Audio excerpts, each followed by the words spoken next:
Iceland is wild.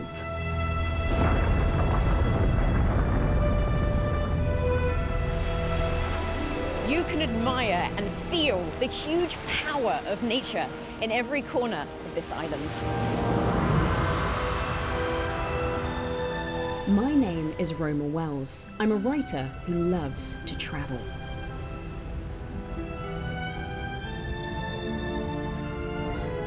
Words have always been my compass for navigating my travel adventures, so I'm here to capture the wild wonders of this wintry world.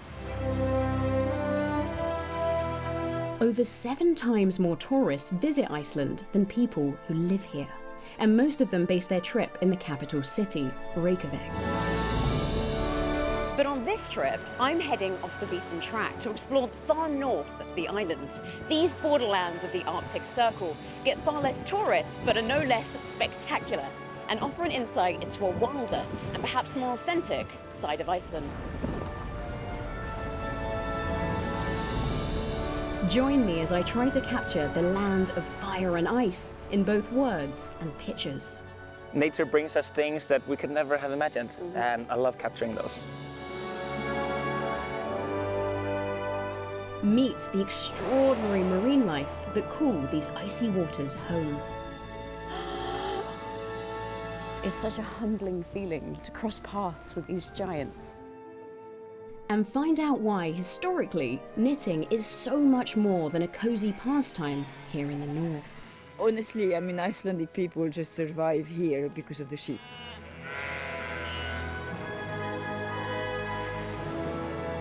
So join me here in northern Iceland as I set out to discover what life is like at the edge of the Arctic.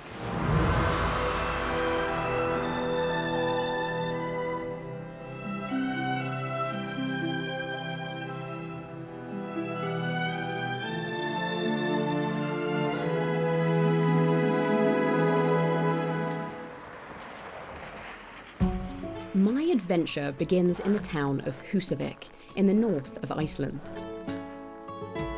It's famed for its colourful buildings and quaint harbour, but don't let this quiet demeanour fool you. This is a gateway to some breathtaking experiences, and it's earned the nickname as the whale-watching capital of Europe. Iceland is one of only 3 countries that allow commercial whale hunting. But there are strict controls on numbers and types of whales that can be caught here each year. Though tourist demand for whale watching is strong, and over the past few decades, companies like North Sailing here in Husavik have been converting fishing boats into those that can take tourists out to sea. Captain Husky! Hello, Hey. nice to meet you. Great to see you. I mean, here in Skjálfandi Bay, we have a lot of humpback whales, and they are fantastic. I've been told there's a 97% chance of seeing a whale on any trip you take here. Depending on what time of year you visit, you can see all sorts of different species. I just think whales are such magnificent creatures. They combine so much size and power with so much elegance and grace. They have one of the longest migrations on the planet, and their tails are as unique as a fingerprint. What I'm finding different about this whale watching trip is this. Silence. You can hear the breathing of the whale as it goes down and comes up and takes in the air. You can actually hear it, whereas, you know, with an engine, you hear less. Exactly. Yeah. 10 years ago, Opal was converted from a diesel to an electric hybrid engine, which it relies on along with the wind in her sails. See what you mean about it gets tougher? Yeah. Oh, it's a good workout. You can stop and take a breath if you need. No, let's keep going. I'm committed now.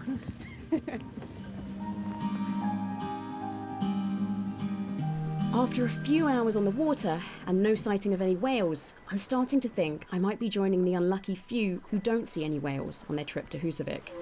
But was my luck about to change?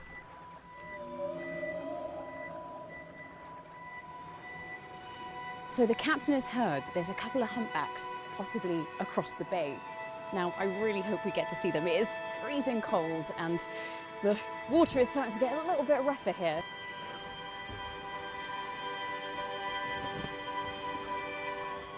On the surface, 10 o'clock.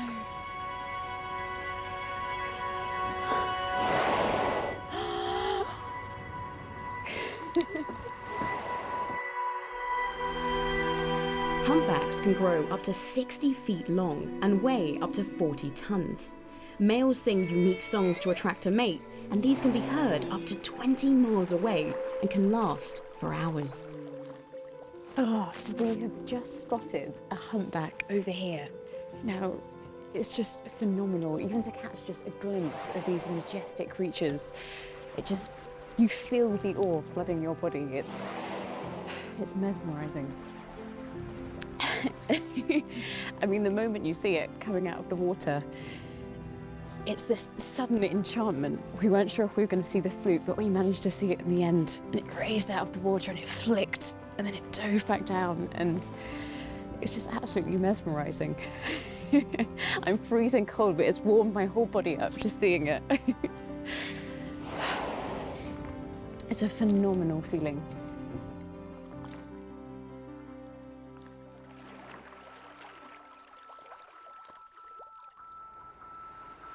Bittersweet photograph and fading light. I made you laugh. I know.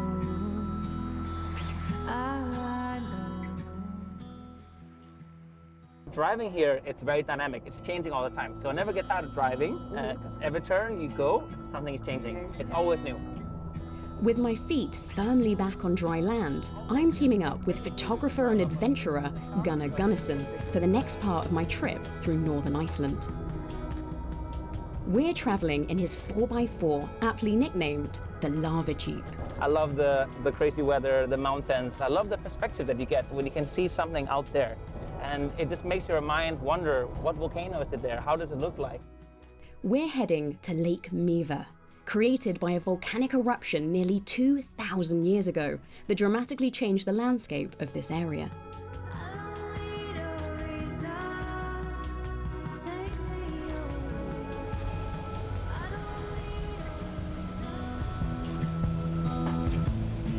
Gunnar, what on earth is this? So we are in one of the most geothermally active areas of Iceland here. Here, all you have to do is stick a pipe in the ground.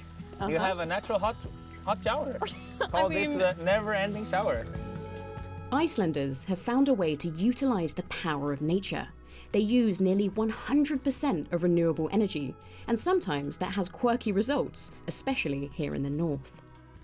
So today we're gonna try something that's very unique to Iceland, Okay. and that is very local.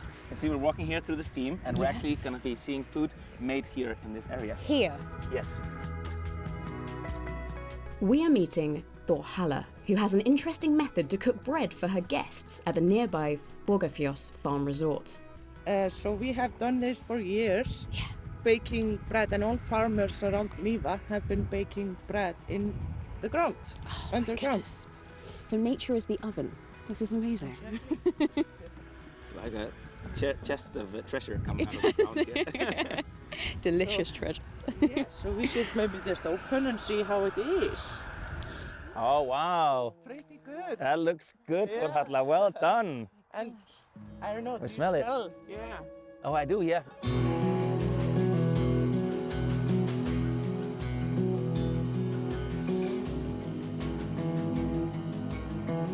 So this is the bread that we just collected at the farm earlier. We have Icelandic butter. It's delicious. And it's got a real kind of cakey, earthy texture. You can sort of taste the fact that it's been in the Yeah. this bread. And you can see what I mean, that it's almost like bread and cake. Like the bread is so soft, it's so juicy, has a little Moist. sweetness to it. So this is Icelandic trout from Lake Mývatn, and it's smoked in, so this is very sustainable. People use everything. So it's smoked in Icelandic sheep dung. Is This it is now? actually a very Yeah. traditional way of doing it. So, nice, huh? There's a real smoky texture to that.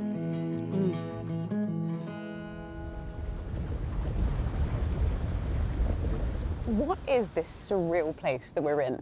So this area is called Hverir, which means hot springs. It does feel like another planet. Yeah, It really definitely. does. Yeah, it really does. So I think we should take some photos of that. Maybe try to get some detail shots. Think about the colors here.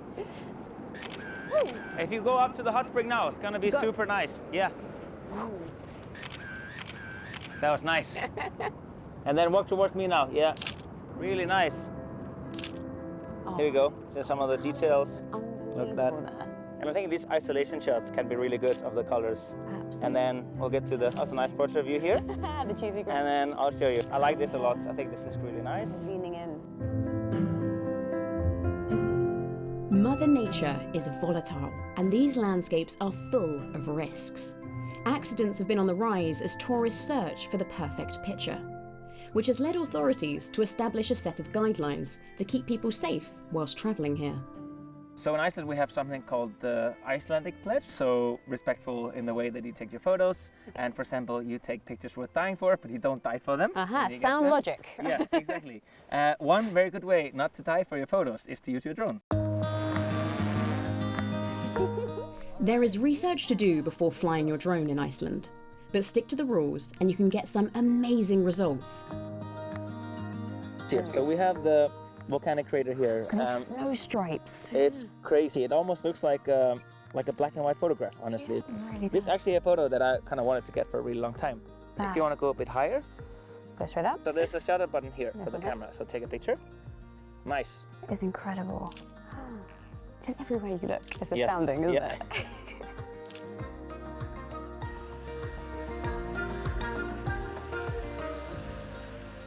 I mean, you can see the pictures on social media, but it's just not the same. You can't smell the bread baking in the earth, or hear the bubbling mud pots, or experience the mist drifting like dragon's breath. It truly is a place that has to be felt and immersed in with all of your senses.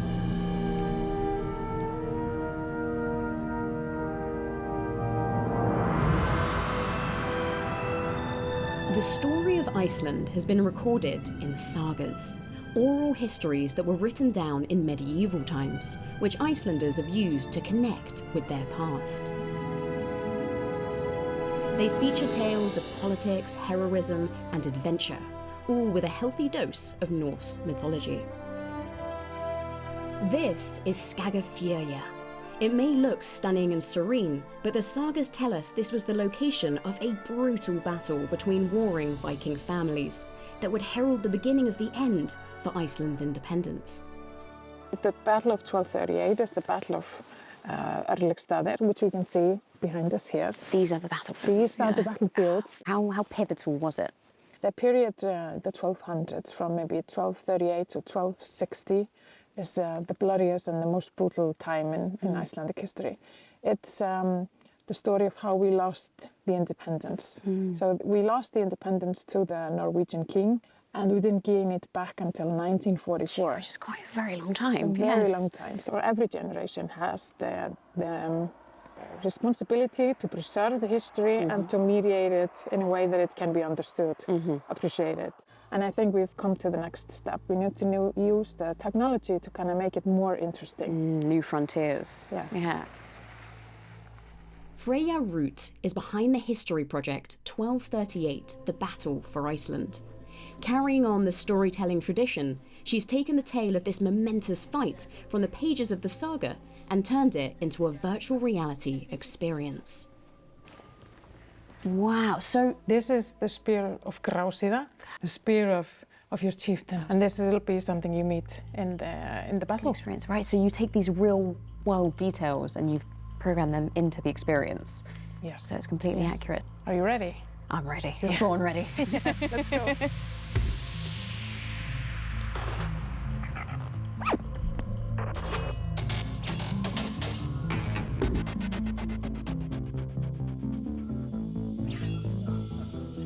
But I'm picking up weapons and I'm inspecting them and learning about the history of the blades. I'm meeting the chieftain. He had a treasured spear he used in battle, but it's lost. So when I head through this gate, I'm entering battle and I'm going to find his spear. Someone's coming. See an ominous raven and someone arriving on a horse. God, you can hear that's the battle cry, and they're coming. Right, they want me to use rocks. This technology may let you experience history, but it will never change its outcome as the chieftain meets his untimely demise.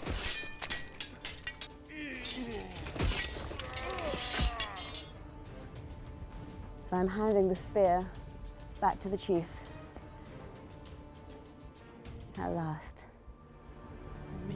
Let me help you We back. There we go. My gosh. How are you feeling? That was absolutely brilliant. I wasn't ready for the immersive nature of it. It just brought history to life. It's incredible. I feel like ready to go for the rest of the day. You really channeled your inner Viking. You Yeah. found it. Take your time with me. Today I visited both a real battlefield and a virtual one, and it was quite the epic experience.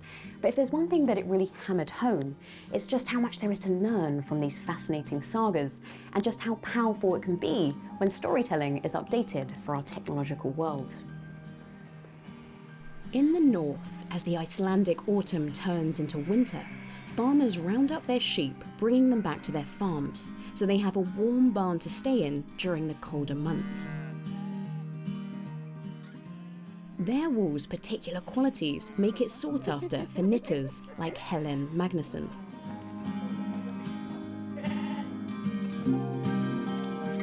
Hello, lovelies. The good stuff, huh? The good stuff. Sheep in Iceland, they just go freely in the mountain all summer. Yeah, just roaming Yeah, through the just wilds. freely. Yeah. And then in September, usually we have to round up, so they are herded back from the mountains, but then they belong to all the farmers in the area. Yeah. So you have to sort them. But getting the sheep is the big thing because they've been wild.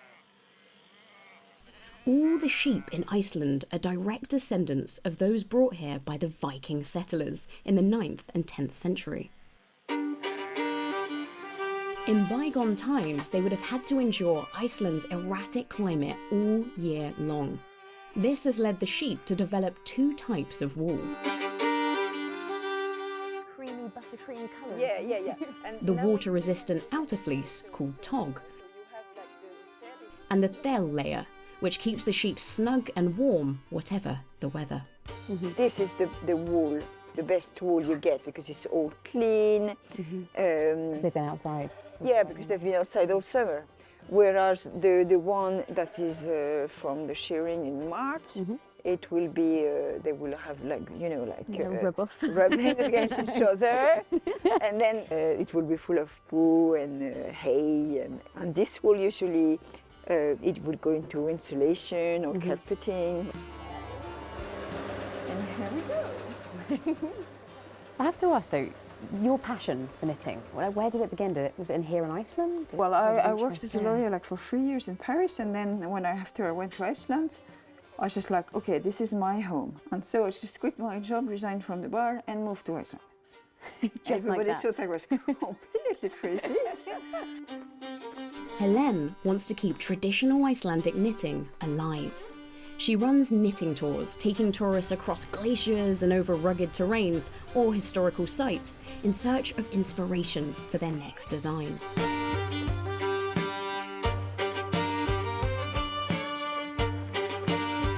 Wow, so these are what houses are like Yeah, so on the this edge is of the Arctic. Exactly. So this is Grenjastaður, and this is one of the few turf farms that we have left in Iceland. Right. Like in the 1930s, you would have maybe 100,000 turf houses, and when you would go through the countryside, there would only be like houses of this type.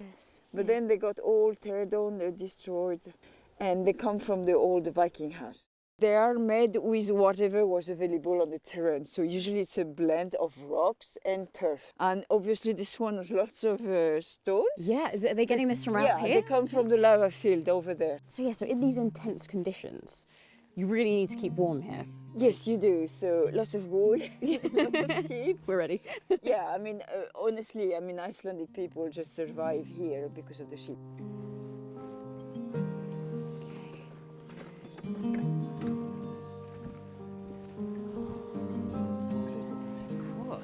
Yeah, and imagine what it is like in the middle of the winter So dark. when there's absolutely no light. Yeah.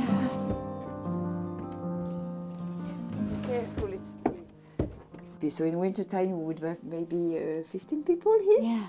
So this is the heart of Yeah, the yeah. house. So it's really It's all a matter of tension and how to hold the yarns. So I'm just going to cast on. So I'm basically making a loop. It's almost like a dance with your hands. Yeah. Can I try it the other way, as in like just folding it around your finger? Yeah, you can also do that. That works as close. But also, meant to ask, like, when people would traditionally be in this room knitting, was it quite a kind of communal activity? You'd be sitting next to each other and chatting, or was you kind of... Yeah, so you didn't have any radio or TV, so there was usually someone like reading or singing poem or singing, then knitting, Yeah, as they go. A little bit quicker. You're doing great. So if people are visiting the north, Yeah. how would they be able to tell like a traditional, real Icelandic sweater as opposed to one of these imitations? There are some standards today that have been set by law. So if you want a real Lopi sweater, then you will get one. You will have the name of the knitters on it. If you don't, it's not, and it cannot be called Icelandic Lopi sweater either. What do I do next here? Well, I mean, you just break the yarn and then you just drag it through. Pull it And through. that's it. Aha! Look You at make- that! You've made your first swatch. I feel so proud. Gosh, it really is one of those things. The more you do it, the better you get, right? Yeah, exactly. It can take a long time to get to your speeds. So how do you? Enjoy the experience. Yeah. I mean, I think it's very therapeutic. Like I felt very like kind of it's mindful. I've always thought of knitting as this cozy, intimate pastime with a hot chocolate and a roaring fire, but being here in Northern Iceland, I've seen it's so much more extreme, you know, this need to survive, this necessity of it. It adds a whole other dimension.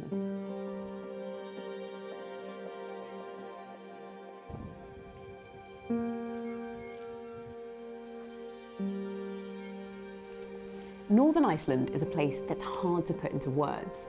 Being here on the edge of the Arctic has really pushed me to the limit of all of my senses.